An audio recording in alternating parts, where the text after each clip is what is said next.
Hi, everyone. Welcome to episode number 1515 of the European Volleyball Show. Good to be back with you guys. After a bit of a break last week, we're back with a show that I think is going to be very, very exciting because we're finally going to be able to talk about a few of the big transfers that's going on. Drawing of lots for EuroVolley happened over the last 2 weeks, both for the men and women, and talk a little bit about the European teams taking part in Volleyball Nations League happening right now. There's a few matches. But once again, I am joined back by Rob after a couple weeks away. Rob, how are you doing today? Good, Dan. Good to be back. You've had a crazy couple weeks. You were in Belgrade for women's drawing a lot. You were in Helsinki literally yesterday.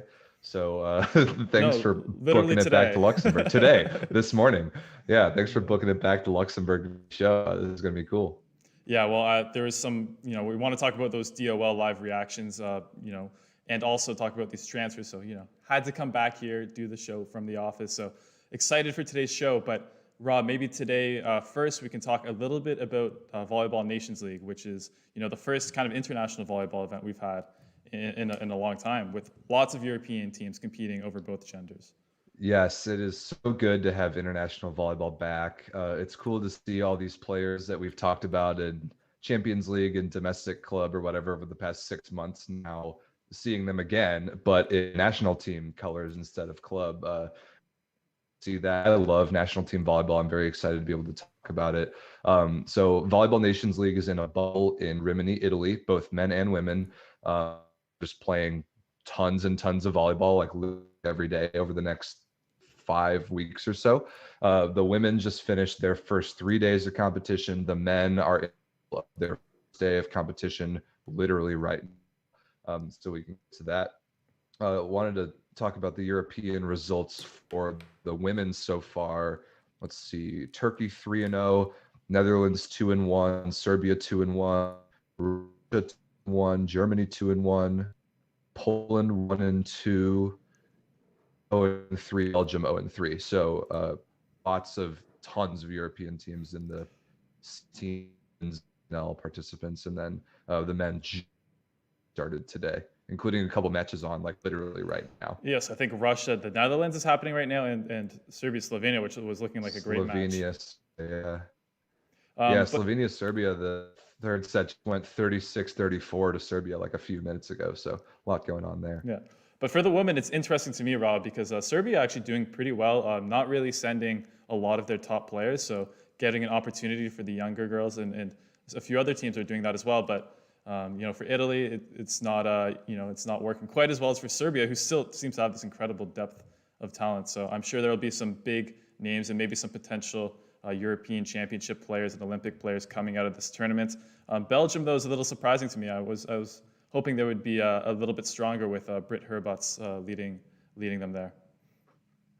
Yeah, it's cool to see Britt Herbert suiting up this early in the VNL. They'll get better. The thing about this VNL and just this national team season is that it's going to take a while for the teams to really figure each other out again. Like those who have qualified for Tokyo are obviously, and then everybody's leading up to EuroVolley in September. So there's a lot of work to be done to rebuild those connections and figure again on the national team level after there hasn't been any national team, anything in almost 2 years. So that'll take a while. So this first week of VNL and European Golden League for the teams that are playing in that, it'll take a while for everyone to get back. And it's an interesting strategy for all the teams and the way that they're choosing to manage their rosters and lineup choices for VNL and Golden League leading up to the big competitions later this summer, because those are obviously the goal. EuroVolley and Olympics are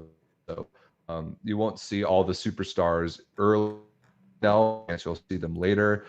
It's very interesting to follow. It's great to have international volleyball back. Yes, and thanks. Hello to Georgie. Hello to Sokolik Best in the chat. Thanks, guys. As always, on the European Volleyball Show, we'd love to be involved with you guys. We'd love if you guys ask questions. Hello to Joe. Yes, you're right. Lazovic on Serbia, like we were saying. Great showing. John, good morning. So, guys, ask your questions. Get involved in the chat. We are happy to respond for you. It's a live discussion. We're here. We're listening. And, we love chatting with you guys because Rob, I feel like we have a very knowledgeable viewers. A lot of them, I'm learning stuff from them all the time. Yeah, Sam, I love the chat. It's one of my favorite parts of the show. There are people from all over Europe and the world that ask great questions and that know a lot more than we do about some of these. Exactly, exactly. So why don't we go to the EuroVolley drawing of lots, which is probably the biggest thing that we had um, over the last. So do you want to go men and or women first, Rob, for the DOL? Let's do men first. It's the freshest in our minds since it happened yesterday and you flew back from Yes. there ridiculously early this morning, like today. Yes. So the men's DOL, I'll pull up some the pools here for you guys, so you have them right in front of you. So that's women. Here are the men pools. So I mean, it's funny that something that determines so much of the future of a lot of these teams and players happens in the space of 10 minutes. And for me, at least, it takes a couple days to almost a week to really for the information to settle in my head. But Rob, right off the bat for me, when I was watching this, one pool stood out to me as extremely competitive. And I think Larry Kermanen actually said this live during the broadcast as well. But Pool A looks extremely dangerous to me with Poland, Belgium, Serbia, Ukraine, Greece, and Portugal. Yeah, Pool A is incredibly difficult. Poland playing at home. So one of the really interesting things about the drawing of lots, first of all, phenomenal production by the CV. Congratulations to you guys. It was really fun to watch live. But what was interesting is that, so obviously the teams that are hosting the pools are playing in the pools that they're hosting. That certainly makes sense. But then the thing that I was really interested in is that each of those hosting teams gets to choose another team that they play in their pool.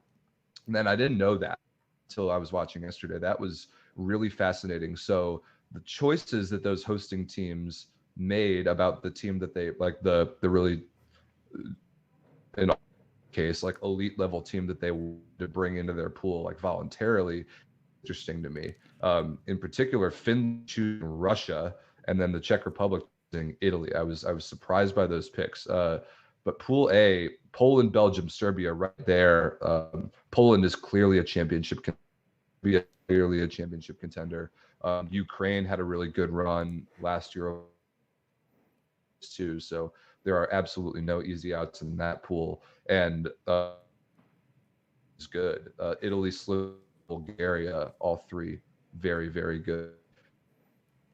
I can't pick evil out of these four. Definitely not. Yeah, and I think Ukraine as well. We saw they went pretty far there in the Right. EuroVolley 2019, and I think Rob, they're two, I would say, key players. Ole Plotnitsky and Dmitry Vietsky both had very good seasons playing in top clubs in Perugian, then Vietsky playing in Russia as one of the league's top scorers. So yeah, it's going to be tough. And then you have Portugal. That's a tough draw for them, going up against four very strong teams. What do you think about? So yeah, and like you said, the choice, the strategy of picking your opponents was also, I think, really interesting to me. How the different teams approached it. Some wanted, some for the team for fans to show up, and others.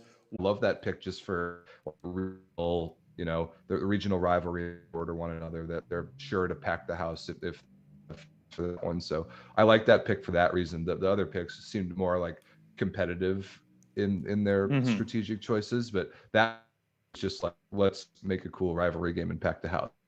That's cool.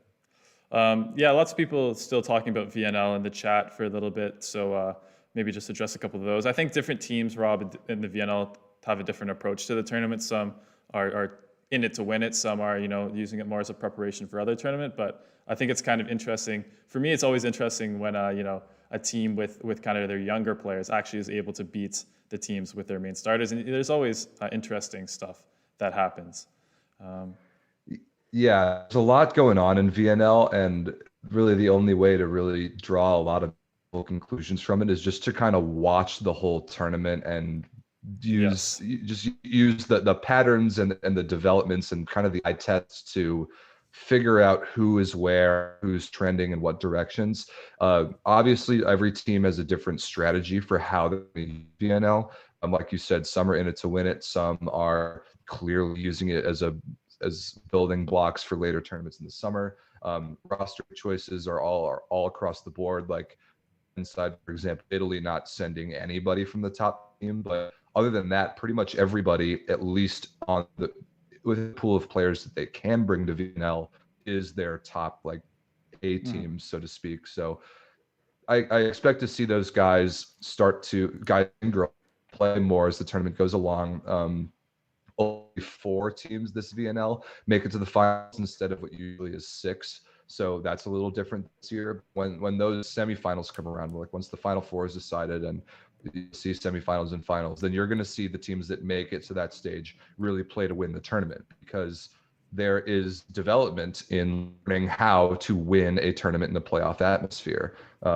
Whether your team is kind of built as a process-oriented team or a results-oriented team, regardless, if you are able to make the Final Four of VNL, doing whatever you want to do developmentally to get there, when you do get there, there's a ton of value in your team learning how to win in high-level like playoff situations. And so those matches are really going to be awesome, especially those European teams that are building towards either Tokyo or EuroVolley later this year. So a lot going on in VNL. There's just a ton to watch, which I love. And it's difficult to, especially this early, to draw any real conclusions about what's going on. But just give it a couple weeks. Let the data come in. Let the teams play things out, and then we can figure out kind of who's where. Yeah, and then we'll figure out who is looking good for EuroVolley. And just one more thing before we move on from the men here and wrap up the EuroVolley drawing of lots men. Yes, I think Joe Canuck mentioned that Pool B is also quite competitive with Czech Republic, Italy, Slovenia, Bulgaria, another team or another pool that, there's several teams that could take those spots. And Rob, I think I mentioned before, but Belarus, for me, is a team to watch. They really impressed me during the qualifiers. They have some young players that I think are going to be dangerous and getting better and better. And, I could see them potentially grabbing maybe that last qualifying spot, competing with the Czech Republic and Montenegro. I could definitely see that too. I think that's a good take there, one to watch. It's cool because everybody at every level of this tournament, you come in as a favorite, then your goal is to win your pool. If one of the later stages is to upset like one other team and try to grab one of those top 4 spots. So early in every phase of EuroVolley is fighting for sets, and there's always really meaningful achievements by countries at every level of volleyball, and which part of what makes the tournament so cool. Mm-hmm. And Georgie has one more question. Dan, Rob, do you think that there's a team in the men's competition who can repeat Spain's winning run in 2007? For me, I think the Ukraine, as I mentioned earlier, they already had a really nice run in the last EuroVolley, and for me, they're just better now. Especially Dmitry Vietsky is going to be even, being able to carry the big scoring load. And as we saw, Oleg Plotnitsky probably a little better as that secondary offensive player. So I think those two will work well together. And the rest of the Ukrainian players, hopefully Yuri Gladir is able to join the roster as well. And I think Ukraine can make a good run. Yeah, that would be my pick as well for a team. All right. Seated in the top 3 in their. So we have a lot to get to today. So let's move on. Yeah. So let's move on to the EuroVolley women draw, which happened in Belgrade 2 weeks ago. So we've had a little more time in this one to think about it. And for me, again, probably the most competitive pool. Or do you want to go first? Do you have one? Or? Pool A jumps out to me right away just because Serbia, the defending champs, playing at home. Yes. I would definitely pick them to win the pool, but the rest of the teams in that pool are really good too. Russia, Belgium, even France, Azerbaijan are all. Pool D, I think, is going to be really. Yes, Pool D with Turkey, the Netherlands. We'll see with the Netherlands potentially. I don't think we can be confident in their final roster. I think VNL will answer a few questions for us. I really like Nika Daldarop in her season. But yeah, there's kind of a transition phase. It doesn't look like maybe Lonika Slocez will participate. So, Celeste Black probably filling her role. Also, I love the dark horse of Sweden with Isabel Hack. That's going to be super fun. Not the rest of the team actually was pretty good too during the qualifiers. They were one of the strongest qualifiers teams and easily got through. So who knows? Isabel Hawk, could be one of the best players in that pool, if not the best. So she's going to be dangerous. I would not want to go up against her. And also, of course, Turkey is always a great fun team to watch. And I'm looking forward to the Turkey versus Sweden match because you have all those Vakif Bank fans and Turkey fans. Yeah, it's exactly the matchup that I Hawk versus her home club's national team. Yeah. And then for me, Pool B also for the women is going to be pretty intense as well with Poland, Germany, of course. There's a little bit of recent history there at the Olympic qualifiers, those teams battling each other there. So that should be fun. And Spain, Bulgaria is the host, of course, with Elisa Vasilieva, dangerous team. Spain, Czech Republic, and Greece. There's all the teams in that pool are pretty solid, and there's no weak links. So I think Pool B is going to be a bit of a brawl as well. Yeah, and know how to pick for, and then really pools other than Italy, who I expect to win a pool. I think of the remaining 5, any of the 3 of them could pretty easily qualify. Yeah, exactly. Kind of reminds me of the pool. Which one? The pool D for the men, where you have Italy for sure, but even I would say Italy's the only lock. I would say in Pool C. Oh yeah, agreed. Any of those 5 teams, and that's really exciting because it can really go down to the wire. And sometimes you have teams qualifying on the last day, which is a very fun part of the tournament.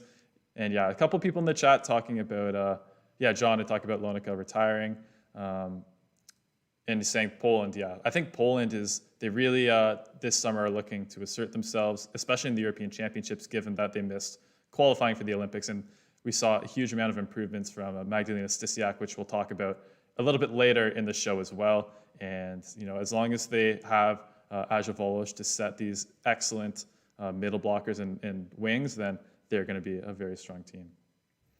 Yeah, well said. There's so much to reacting to these pools. We have months to about these matchups, which is really exciting. Exactly, and our opinions are going to change so much depending on what happens in European leagues, what happens in VNL, what happens even maybe in the Olympics changes things. So a lot can happen between now and in August. But yeah, that's the fun part. That's why we do the show. Exactly, and we'll have more to talk about later on as well.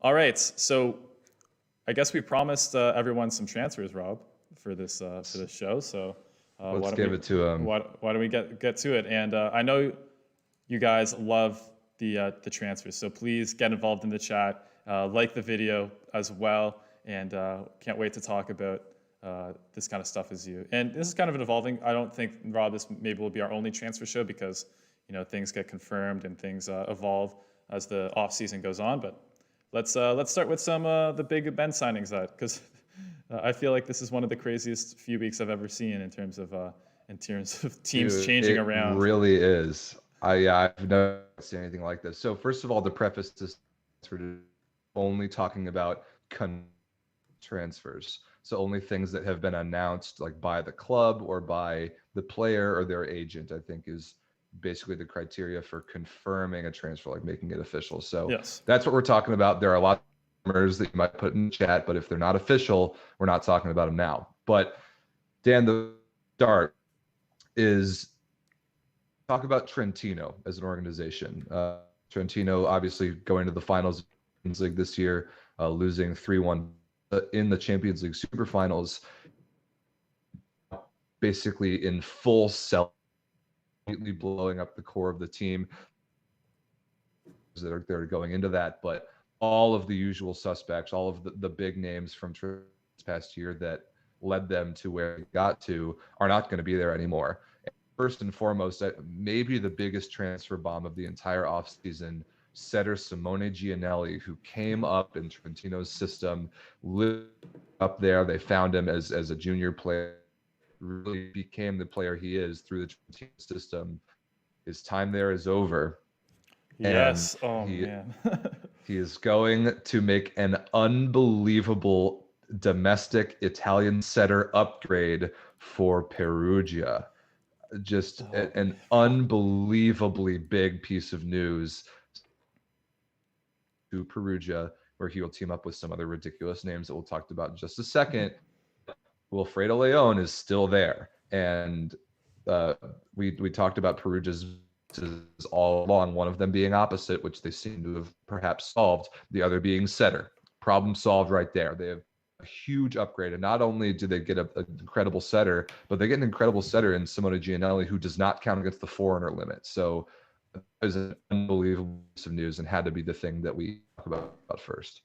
Yeah, and for me, I mean, obviously, there's just the pure setting upgrade, the ball placement upgrade, and that's going to be huge. Just the fact that they're able to run more precise sets, especially out of system. I think where Perugia, that's where people took advantage of them when they weren't able to execute out of system. But also, I think Perugia, as I said before, they're really core philosophy. They're a serving team first and foremost. And they're a blocking team, so they're trying to get those break points. That's where they're going to beat other teams. And I think Gianelli, I mean, he's like the perfect setter for that, right? He has a strong jump serve and also one of the best blocking setters in volleyball. So I think he's going to fit right into the team right away. I can't think of any issues of how it would work right off the bat. And just seeing that and seeing Perugia was already close and they added Gianelli, your mind immediately goes to, okay, they're the favorite next year, but we have some more transfers from other teams, and it's a bit of an arms race here in Italy. Yes, it is. Well, let's talk about the rest of the things that happened with Perugia. Notably, coach Vladimir, I keep making that mistake. Dang it, Nikola Coach Nikola Gerwitz from Zaxa, who just won Champions League, coming from Poland to Perugia. I think he might have played at Perugia for a year back in his playing career. I'm not totally sure about that. That's a really big pickup. Matt Anderson to Perugia is a thing that was rumored for a long time that is indeed happening. So I'm really excited about that as an American fan, seeing Anderson turn to Italy in a very good team, reuniting with Wilfredo Leon, who the two of them did unbelievable things for Zenit Kazan a few years ago. The question, though, is what position is he going to play? Is he going to play opposite, or is he going to play outside hitter? And that depends on if Plotnicki stays, which I believe right now I think he is, in which case Anderson will play on the right. But they might go out and get another opposite so that Anderson can play on the left. I'm not really sure how it's going to go, but regardless, adding Matt Anderson is an upgrade at whatever position he plays. That's really big. They're keeping Massimo Colacci as an Italian libero. They might move in the middle, but I'm not totally sure yet. Gianelli and Anderson and then Coach Gerbich are the big ones for Perugia, and I think that kind of wraps it up for them for now. Well, in terms of their foreign players, so they'll have, having an Italian setter, incredibly valuable. So right. They'll have Leon, Matt Anderson, Plotnicki, that's three, and potentially Sebastian if he stays. Yes, and Sebastian Solé with Colacci, and when maybe Roberto Russo or Galassi, whatever second Italian middle you want. To me, that's an incredible team. It's a really good team. That team's so good. Yeah, especially having that really reliable option with Matt Anderson, and yes, maybe I don't know. He's probably about the same level as a healthy Atanasievich, but last year we didn't have a healthy Atanasievich, so getting an elite top level opposite and adding Gianelli. Trentino's going to be very good. Perugia is going to be very good. Unfortunately, Trentino is not going to be so good anymore.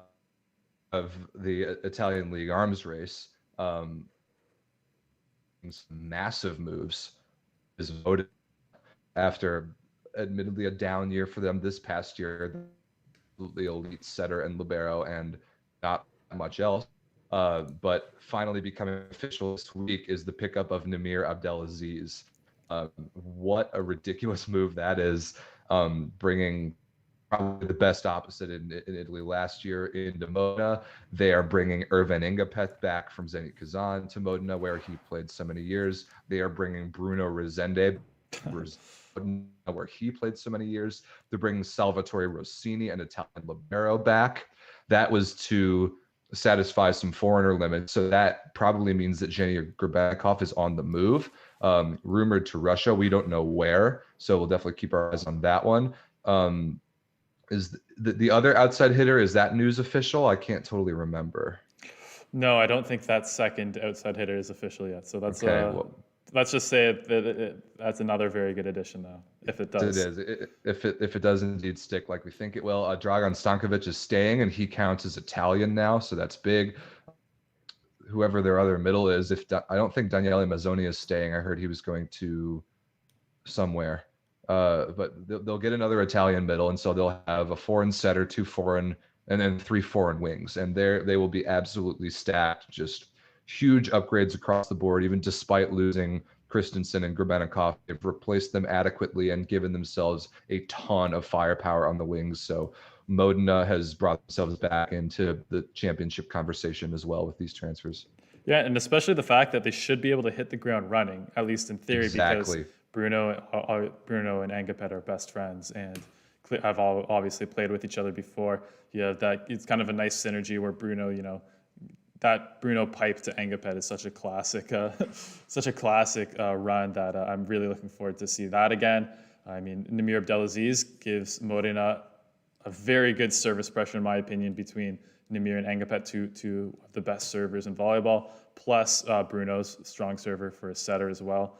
And this team is funny because Namir is friends with those guys as well. I feel like they're almost like it's gonna be a fun team. You know what I mean? It's gonna be there's probably gonna be some like laughing jokes. All those guys are kind of intense on the court, but I think it's going to be fun to follow this team, and they're going to be an extremely passionate team. I think Right. that's one thing you can guarantee. And That's a great point. I think it's a fantastic fit for Irvin Ingapeth. I think it's the kind of player he is to have a lot of fun out there on the court, inject that kind of energy. And Zenit Kazan just really the place for that where he was before. Modena definitely is. Like I'm thinking of the era where they all dyed their hair blonde and had hashtags on the back of jerseys with their last names. Like that sort of stuff is like classic and why I always love to watch them. And another really big one that I think just became official yesterday, but was rumored for a while, Ivan Zaitsev returning to his home country and returning to Lube Cividino. He played several years. He played back way before he switched to opposite. He played outside hitter at Lube. So a massive pickup for Lube Cividino, the defending champions, assuming that they are keeping Simone, some of these other characters. Reina, obviously they're keeping, but they will probably have a vacancy on one of the two pins, if not both. So not totally sure. Kind of like Andrew, which positions Zaitsev is going to play. I would have to think he's going to play opposite. We'll see. Regardless, that's a big pickup. I think about time Zaitsev came back home, especially because like if you're that good and you're Italian and you can come back and play and not count against the foreigner limit, I don't know why you wouldn't. So yeah, big. I think that broke really yesterday, so I'm excited that we got to talk about that on the show today. yeah, Zaitsev a huge addition to the team, and maybe this move doesn't happen if the other moves from their competitors don't happen, because I feel like they were under a lot of pressure to maybe, even though Lube won the Italian championship last year. But for me, that core of De Cecco, Robert Landy Simon, and Osmando Monterrey, that's those three players, plus you add Zaitsev to that mix. I mean, it almost doesn't matter who the rest of the players are. Yeah, you're right. Because you have keep Fabio Balasso as an Italian libero. I assume they'll keep Simone Anzani as an Italian middle, and then they'll just find one more wing, and it doesn't matter who it is because they have three Italian. Oh man, those top three teams, the Perugia, Lube, and Modena for next year, are going to be absolutely incredible. The fall off of Trentino is a little unfortunate with their just mass exodus of players, but it leaves the door open for some fourth team to come and steal one of those spots as a potential like perennial semifinalist, which typically has been these top four teams that we know and love. But Piacenza made some good moves this offseason. Monza's made a couple. Milano's made a couple. There are some other teams making moves in it. Piacenza bringing in Antoine Brizard from Zenit St. Petersburg was a cool move. I think Thibaut Rossard from Vivo Valencia to Piacenza is a cool move. So there's a lot going on. There's a lot going on in Italy. Yes, for sure. And the thing about Italy is that even the deeper teams, even the 8th place, 9th place teams are still very, very strong. Right. But man, the Lube serving lineup with Simon and Zaitsev going back to back is going to be is going to be a nice one. That's absolutely unfair. I can't wait to talk about it. So let's wrap Italy up by, do you know, or do we know right now what European competitions those particular teams are playing in next year? So I would have to double check, but for sure, Lube, Perugia are playing in Champions League. As we know, Modena famously playing potentially this is not confirmed because the registration hasn't ended, but potentially Challenge Cup, and yeah, so we'll see what happens with those teams. But yeah, that's crazy. We'll likely see Zenit Kazan in Challenge Cup as well from Russia, which is nuts to think about. guys, Brizard in the chat. Rob, Brizard going to quickly here. Piacenza. We have a special guest, everyone. Maya Polyak. Maya, how are you today? I'm excellent. Thank you for the question. How are you today, Danny? Good. And this is my colleague Rob St. Clair. Maya, can we get maybe your opinion on the EuroVolley drawing of lots pools quickly while you're here? Well, I think it's going to be an awesome event. I mean, look at this. Especially because you and me are going to be involved. What more can we say? Yes, exactly. You know, as long as we're in charge and running things, it's going to go smoothly. Very competitive. Great. It's going to be awesome for sure. Looking forward to it. All right. Thanks, Maya, for joining. Have a nice weekend. You too.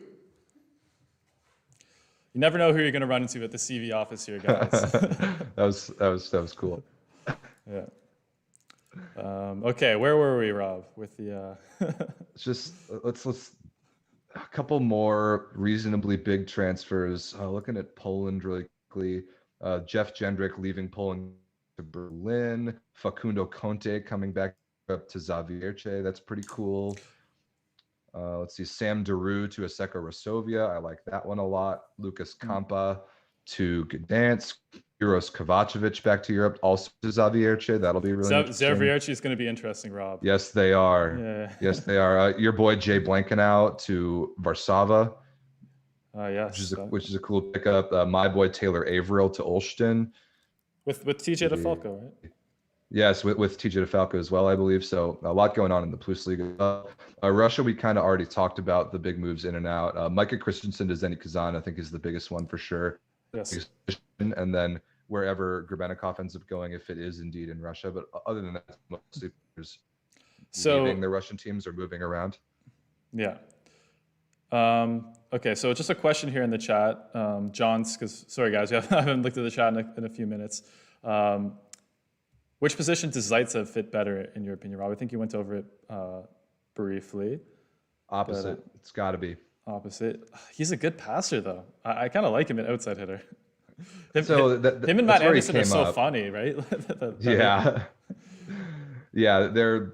It's weird that they can both play both positions, but they're really not play, which is kind of funny that they can both. Zaitsev is an opposite at this point in his career. I think if you give him just a long leash and just tell him to go out and score points, I think that's what he's really the best at. I like his arm on the right side a little better than the left, and he's good at passing, but he's not. I think if you put him back there, then he's going to have to focus on it so much more than scoring points. And I would rather just throw him back there and tell him to go score points. Anderson, though, is a little bit of a different story. I think at this point in his career, he might want to play opposite because it's what he plays on the national team for Team USA. But I think outside hitter has always been his better position.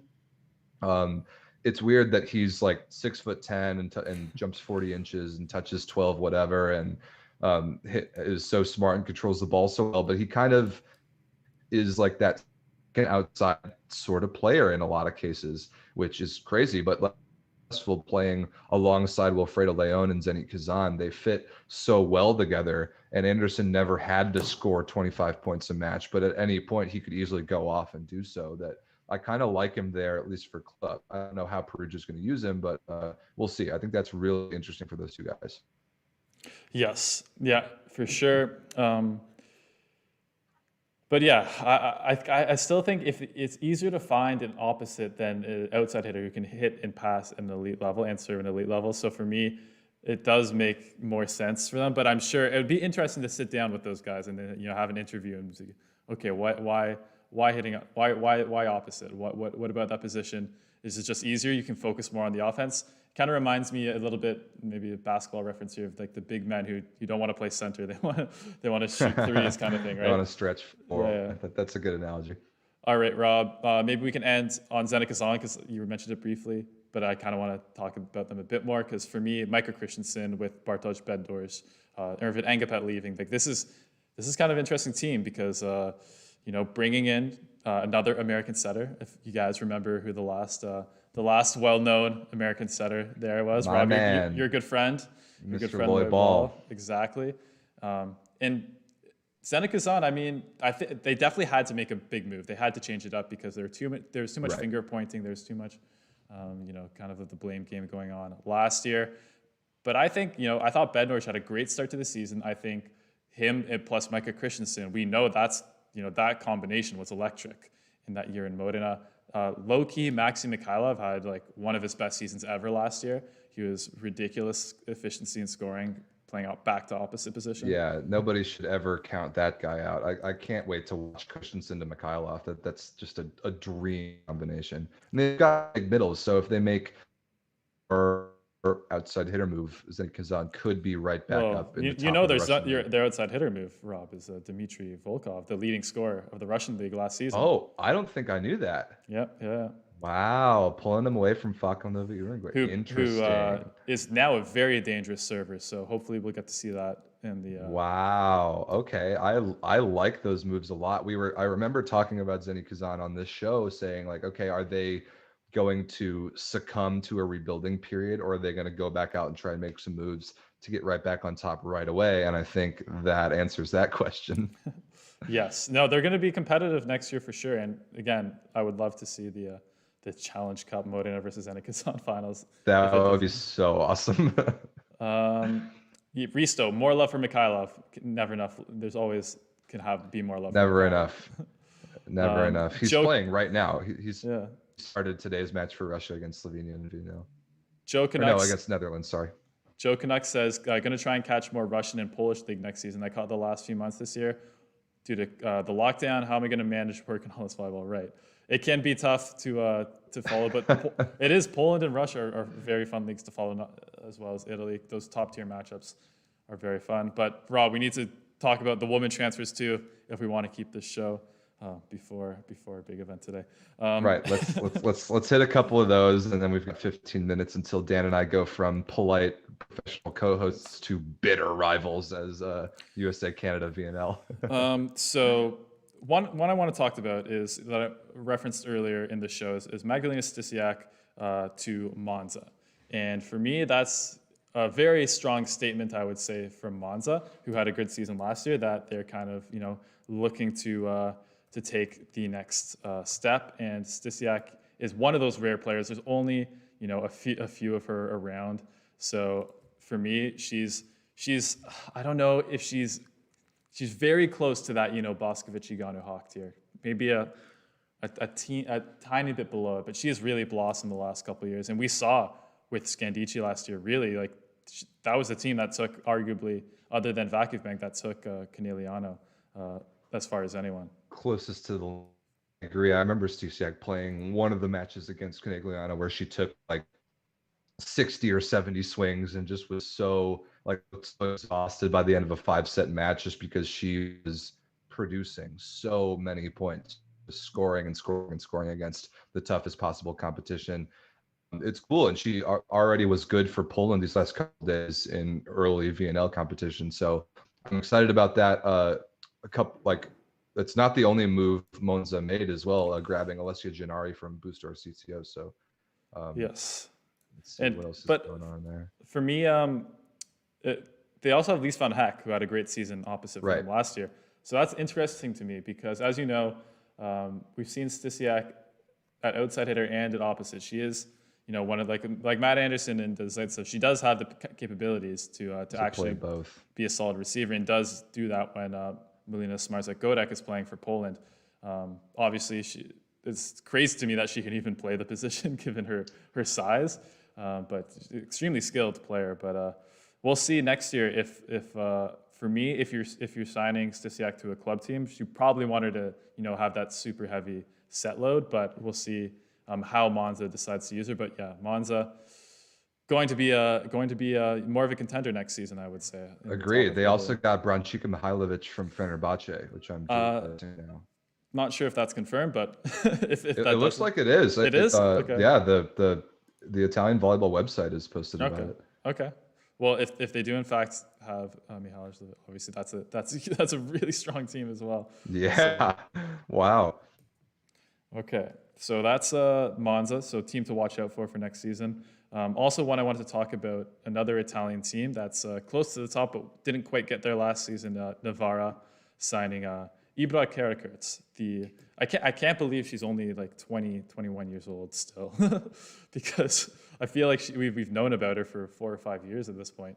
But she's really kind of taking another step and another step every year and really improving. And I'm kind of surprised she's leaving Turkey, but going to be very excited to see her in Italy, because I feel like Novara, Malvina Smarzek did not have her best season last year, unfortunately, and I feel like too much of the responsibility maybe was put on Britt Herberts, and while she's capable of scoring a lot, maybe it'll be nice to have a dynamic offensive player like Karakurt to help maintain the scoring of their team.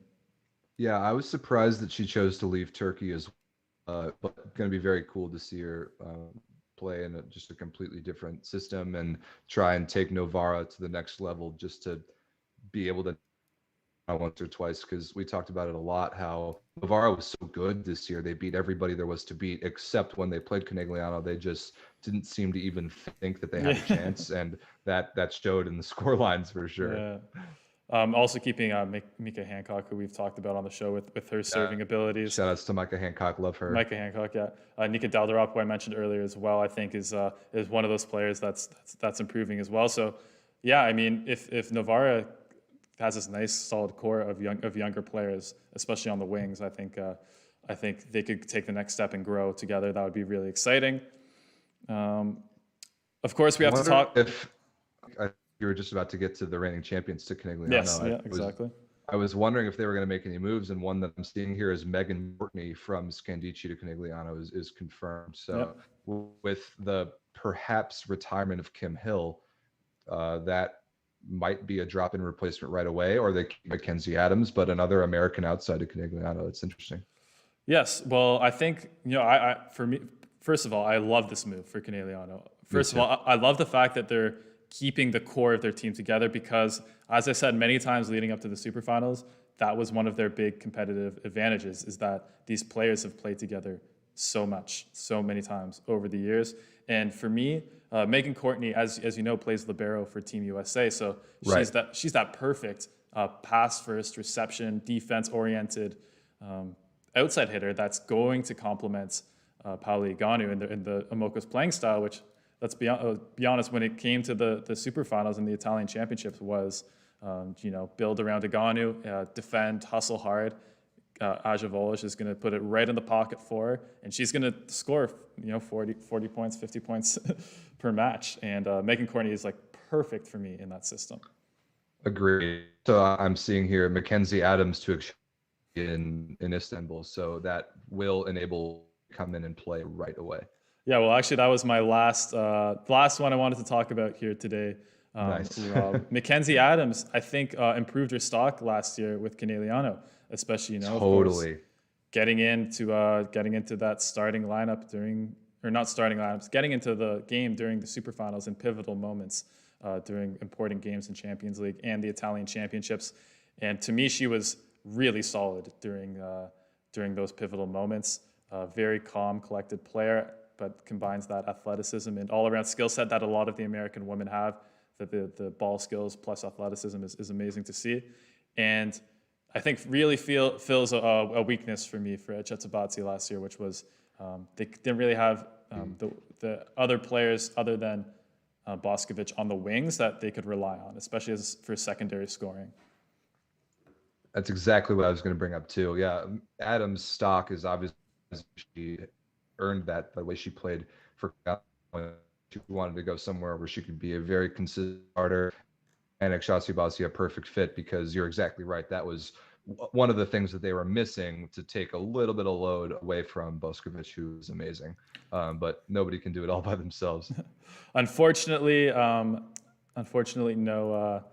Champions League for Chetzebatsi, which is too bad, because obviously they're so much fun to watch when they play there. Actually, maybe one more we can get to before we end here, Rob. But interesting one player that we talked about kind of towards the end of the season when we were talking about Challenge Cup. But make sure I try and say this right. Alexia Ionia Kerutasu, who is a dynamic young Romanian player who's, I believe, was 17 when she won I think so. the Challenge Cup MVP, which is is unbelievable. She's still in doing trigonometry class and winning Challenge Cup MVPs on the side, and now really starting going to be able to be playing against the best players in the world in Turkey every day. It's going to be great, and the composure of her reminds me for sure of all these young opposites that we've seen over the years with Aganu, Hawk, Boskovic. Just being able to be this composed and consistent at a young age is amazing. So she's going to Galatasaray? Galatasaray, yes. Awesome. Yes. Yeah, good for her. Yeah, definitely a rising superstar. If you don't know that name, Yeah. All right, Rob. Guys in the chat, if you have any questions, now's your last chance. Okay. Unfortunately, Rob, I think your audio was maybe dropping a bit there, but we'll check later. Okay. Don't see. Okay, maybe a joke like any moves from Busto on improvements, which is maybe can be our last topic of the day, especially if our audio is having some issues. But for me, Busto kind of keeping it the same core with Jordan Poulter, Alexa Gray, Giovanna Stevanovic, and Camilla Mingardi. So I think for Busto, they're really going to have to rely on kind of internal improvements with some of the young players, the Romanian Adelina Ungurino and Alexa Gray, and those kinds of players. And Mingardi, of course, I think if she plays a big role for Italy, could improve as well. I agree that Busto has been a club in the past to take some very good players, have them for a year or two, develop them, and then somewhere else. But I like that they're keeping Jordan Poulter, Alexa Gray, Mingardi, because the run that they went on last year was absolutely incredible, and they're those players, that core, have something special together. So it's cool that they're keeping it intact. Yeah. All right, guys, thank you for joining us on this show today about some of the transfers. Like I said, maybe not the last one. So if there's more exciting transfers, which kind of seems like there are, we can go over those as well. Georgie, you're right. I remember this challenge. I just took a screenshot of your comments. That would be a fun one when we have a little more time to go over. And yeah, I hope everyone has a good week. Hope